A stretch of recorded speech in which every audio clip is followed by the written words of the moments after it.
नमस्कार, सुप्रभात news MP के संध्या समाचार में आपका स्वागत है। खबर को शुरू करने से पहले आप सभी से निवेदन है कि इस वीडियो को लाइक करके चैनल को सब्सक्राइब जरूर करें। तो चलिए शुरू करते हैं आज शाम की मुख्य खबरें। भोपाल की सड़कों पर आज से दौड़ेंगी इलेक्ट्रिक बाइक, ऐप के जरिए मिलेगी सेवा। राजधानी में गुरुवार से smart city company electric bike की शुरुआत करने जा रही है। मुख्यमंत्री Shivraj Singh Chouhan smart city park में 75 इलेक्ट्रिक बाइक को हरी झंडी दिखाएंगे। शहर में इन इलेक्ट्रिक बाइक के लिए 6 डॉकिंग स्टेशन बनाए गए हैं। ये स्टेशन टीटी नगर स्टेडियम, ISBT, MP नगर जोन 1, प्लेटिनम प्लाजा, वन विहार एवं बोट क्लब पर बने हैं। आवश्यकता व नागरिकों की मांग के अनुसार इलेक्ट्रिक बाइक व डॉकिंग स्टेशन की संख्या बढ़ाई जाएगी। राजधानी में स्मार्ट सिटी की इलेक्ट्रिक बाइक की अधिकतम गति 20 किलोमीटर प्रति घंटे रहेगी। यह फुल चार्ज बैटरी में 35 किलोमीटर तक दौड़ेगी। यह सिंगल सिटिंग की कैपेसिटी की होगी, यानी इसमें सिर्फ एक ही व्यक्ति बैठ सकेगा। इलेक्ट्रिक बाइक को किराए पर लेने के लिए मोबाइल पर गूगल प्ले स्टोर से चार्टर्ड बाइक ऐप डाउनलोड करना होगा। इस पर रजिस्ट्रेशन के पश्चात सुरक्षा निधि न्यूनतम 100 रुपये जमा करनी होगी। ऐप के माध्यम से QR कोड स्कैन कर इलेक्ट्रिक बाइक को किराए पर लिया जा सकता है। PhD के लिए DET मार्च में नए गाइड के पंजीयन बढ़ाया। PhD में प्रवेश को लेकर डॉक्टरल एंट्रेंस टेस्ट मार्च में करवाई जाएगी। देवी अहिल्या विश्वविद्यालय ने इन दिनों नए गाइड के लिए पंजीयन की तारीख आगे बढ़ाई है, क्योंकि रजिस्ट्रेशन की प्रक्रिया में तकनीकी दिक्कतें आई थीं। विश्वविद्यालय प्रशासन ने विभागों से खाली PhD की सीटों की जानकारी बुलवाई है। यह आने में अभी 10 से 15 दिन का समय और लगेगा। इसके चलते विश्वविद्यालय ने DET के लिए विद्यार्थियों से आवेदन नहीं बुलवाए हैं। अधिकारियों के मुताबिक विद्यार्थियों को आवेदन करने के लिए 25 दिन का समय दिया जाएगा। उसे देखते हुए मार्च अंतिम सप्ताह में परीक्षा हो सकती है। विश्वविद्यालय ने DET की प्रक्रिया शुरू कर दी है। PhD करवाने वाले गाइड की संख्या बढ़ाई जा रही है।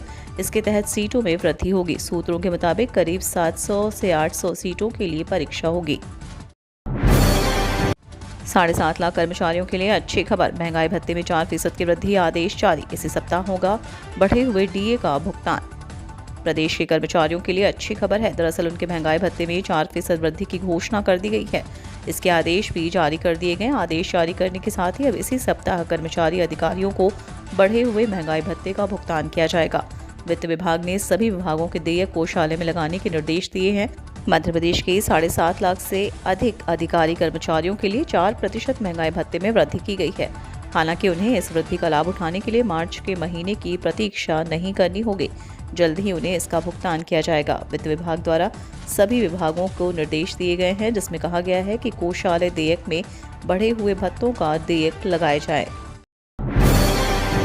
चना मसूर खरीदी के लिए पंजीयन कार्य शुरू। समर्थन मूल्य पर खरीदी जाएगी फसल। समर्थन मूल्य पर किसानों की फसल खरीदने के लिए पंजीयन शुरू हो चुके हैं। 1 से 25 फरवरी तक पंजीयन किए जाएंगे। जिले में सहकारी समितियों में पंजीयन केंद्र से स्थापित किए गए हैं, जहां किसान पंजीयन करवा सकेंगे। विपणन वर्ष 2023-24 में रबी फसल चना एवं मसूर को न्यूनतम समर्थन मूल्य पर उपार्जन के लिए 25 फरवरी तक पंजीयन किए जाएंगे। इसके लिए किसान जिले के 109 पंजीयन केंद्र सेवा सहकारी समिति एवं सहकारी विपणन संस्थाओं में बनाए गए। यहाँ निःशुल्क पंजीयन किए जाएंगे। उप संचालक किसान कल्याण तथा कृषि विकास ने बताया कि इसके अतिरिक्त MP ऑनलाइन कियोस्क पर, कॉमन सर्विस कियोस्क पर, जनपद पंचायत कार्यालय में स्थापित लोक सेवा केंद्र पर, निजी व्यक्तियों द्वारा संचालित साइबर कैफे पर पंजीयन की लिंक पर जाकर पंजीयन करा सकेंगे। इंदौर से वाराणसी जाएगी तीर्थ दर्शन यात्रा, 8 फरवरी तक कर सकेंगे आवेदन। मध्य प्रदेश में मुख्यमंत्री तीर्थ दर्शन यात्रा का क्रियान्वयन किया जा रहा है। इंदौर जिले से काशी की तीर्थ दर्शन यात्रा 19 फरवरी को रवाना होगी। यात्रा में 60 वर्ष या इससे अधिक उम्र के बुजुर्ग रवाना होंगे। निःशुल्क यात्रा के लिए 8 फरवरी तक आवेदन कर सकेंगे। इंदौर जिले में मुख्यमंत्री तीर्थ दर्शन यात्रा योजना को प्रभावी क्रियान्वयन किया जा रहा है। इंदौर से 19 फरवरी को काशी के लिए तीर्थ दर्शन यात्रा रवाना होगी। यह यात्रा 60 वर्ष या इससे अधिक की उम्र के बुजुर्गों को निःशुल्क कराई जाएगी। जिला पंचायत से प्राप्त जानकारी के अनुसार इस यात्रा में इंदौर जिले के 398 यात्री काशी के लिए रवाना होंगे। यह यात्रा 19 फरवरी को रवाना होकर 22 फरवरी को वापस इंदौर आएगी। गेहूं की 4 किस्में विकसित, देंगी भरपूर पोषण। इंदौर के कृषि वैज्ञानिकों ने लंबे शोध के बाद किया तैयार।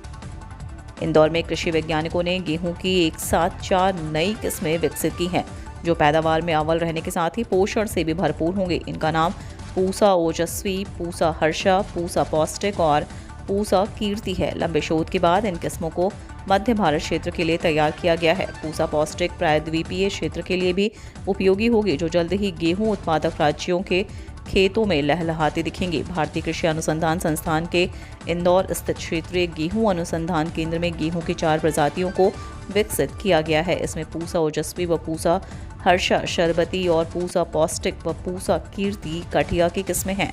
कृषि वैज्ञानिकों के केसी शर्मा का कहना है कि गेहूं की यह प्रजातियां मध्य प्रदेश, छत्तीसगढ़, गुजरात, राजस्थान के कोटा, उदयपुर और उत्तर प्रदेश के झांसी संभाग के लिए उपयोगी होंगी। 1.5 लाख बेरोजगारों को मिलेगा लाभ। बजट में स्टाइप फंड की घोषणा। बजट में बेरोजगारों के लिए स्टाइप फंड की घोषणा की गई है। इससे ग्वालियर जिले के 1.5 लाख बेरोजगारों को लाभ मिल सकता है, क्योंकि रोजगार पंजीयन कार्यालय में जिले के 1.5 लाख लोगों का पंजीयन है जो इस वक्त बेरोजगार हैं और नौकरी व काम धंधे की तलाश में है। ऐसे लोगों के लिए स्टाइपेंड की सुविधा प्राणवायु का काम करेगी और उन्हें रोजगार तलाशने में मदद करेगी। बजट में देश के 47 लाख युवाओं को 3 साल तक का स्टाइपेंड की सुविधा देने की घोषणा की गई है, जिसका लाभ बेरोजगार युवाओं को मिलेगा। केंद्र सरकार ने स्टाइपेंड की घोषणा की है। अब प्रदेश सरकार इसमें क्या कदम उठाती है और कब से यह लागू किया जाएगा, यह जल्द ही पता चलेगा। लेकिन इतना साफ है कि शासन का रोजगार के अवसर खड़े करने पर विशेष ध्यान है। एमपी को मिला बजट में तोहफा। टैक्स में इतने 1000 करोड़ ज्यादा की हिस्सेदारी। चुनावी साल होने के कारण मध्य प्रदेश को बजट से काफी उम्मीदें थीं। सरकार को यहां कई प्रोजेक्ट शुरू करने के लिए फंड की जरूरत थी। साल 2023-24 का बजट राज्य के लिए खुशखबरी लेकर आया है। इस साल बजट के अनुसार पिछले बजट के मुकाबले राज्य को टैक्स में 10,000 करोड़ की ज्यादा हिस्सेदारी मिलेगी। बुधवार को पेश किए गए बजट में केंद्र सरकार राज्य को 74,500 करोड़ का भुगतान करेगी। ये पिछले साल के मुकाबले 10,000 करोड़ रुपए ज्यादा है। पिछले साल मध्य प्रदेश को 64,100 करोड़ रुपए की हिस्सेदारी मिली थी। वित्तीय वर्ष 2023-24 में केंद्र से राज्य को टैक्स में कुल 80,000 करोड़ की हिस्सेदारी मिलेगी। केंद्र से मिलने वाले इस हिस्सेदारी को राज्य को 14 किश्तों में दिया जाएगा।